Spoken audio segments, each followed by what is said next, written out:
Magandang araw sa inyo mga kaibigan. Itong ating salita sa araw na ito, March 19, kapistahan ni San Jose. Ang ebanghelyo natin ngayon ay Matthew 1:16 to 24. Ako po si Father Luciano Feloni mula sa Diocese ng Novaliches. Sabi ng ebanghelyo, ganito ipinanganak si Jesucristo. Ipinakasundo kay Jose ang kanyang inang si Maria, pero bago sila nagsama bilang mag-asawa, nagdadalang tao na siya gawa ng Espiritu Santo.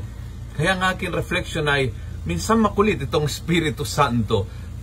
Pinalagyan ka sa isang sitwasyon na ang gulo-gulo, parang nilagyan ka sa hotspot.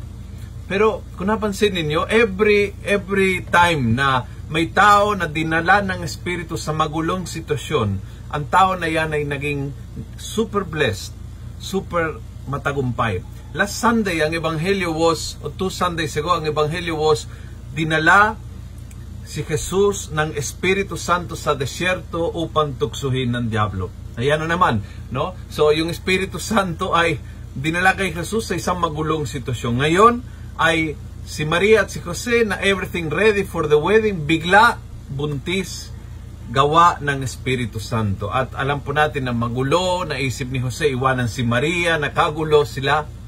Ang Espiritu Santo minsan ay nagdadala sa ating sa mga komplikadong sitwasyon, sa mga malalaking gulo, but usually is because He's preparing us for a big blessing.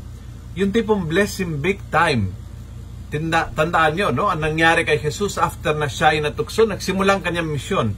Kay Jose at kay Maria, naging talagang ito'y umpisa ng dakilang misteryo ng pagkakatawan-tao ni Jesucristo. Walang hagban ng Espiritu Santo na hindi patungo sa isang malaking blessing. Kahit ang hagban na yan ay nilagyan ka sa difficult situation. Kaya, huwag kang matakot humarap sa difficult situation kung ito ay gawa ng Espiritu ng Diyos. Kung nagustuhan mo ang video ito, huwag makalimutan pass it on, share with others. Punuin natin ang good news sa social media. Let's make together the Word of God every day viral. God bless.